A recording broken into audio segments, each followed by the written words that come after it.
Today I'm in the mood for something different. Something that brings back the true golden era of handheld gaming. So I decided to play Pokémon Diamond on the R36S, and honestly, playing a two-screen Nintendo DS game on a single-screen handheld like this is a really unique experience. It feels strange at first, but in a fun way, like you're rediscovering the game from a new angle. Since the R36S merges both DS screens into one display, you get everything packed together, the main world on top, and your menu, map, or battle info on the lower side. It actually makes exploring Sinnoh feel tighter and more connected. And even with the screen compression, the game still runs smooth, looks clean, and feels perfectly playable. Not bad at all for a budget console. Booting up Pokémon Diamond immediately hits with nostalgia. The snowy towns, the calm soundtrack, the unique vibe of the Sinnoh region.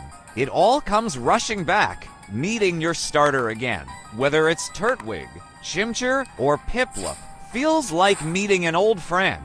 And the early adventure pacing, from Lake Verity to Jubilife City, still feels magical after all these years. Pokémon Diamond also has some cool facts behind it. When it launched in 2006, it helped skyrocket the Nintendo DS into one of the best-selling consoles ever. Diamond and Pearl together sold over 17 million copies worldwide, making them among the top-selling Pokémon titles in history. Fun fact inside the game, Diamond and Pearl introduced the physical special split system. Before this game, moves weren't based on logic. For example, Fire Punch was considered a special attack, even though it's a punch. Diamond finally fixed that, completely changing competitive Pokémon forever. Another unique detail, the Sinnoh region is actually based on the real-world island of Hokkaido in Japan.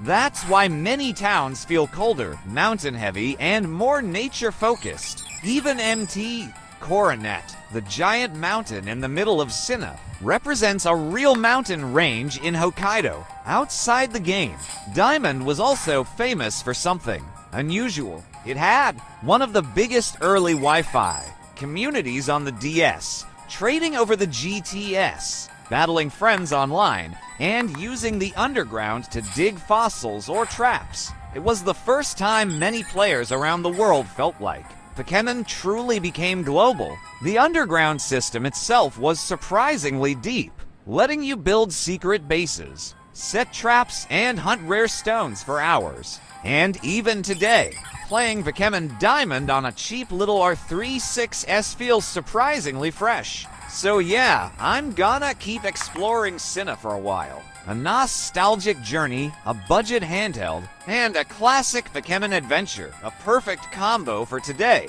But hey, before I dive too deep into grinding and catching, don't forget to subscribe so you don't miss more retro gaming nostalgia.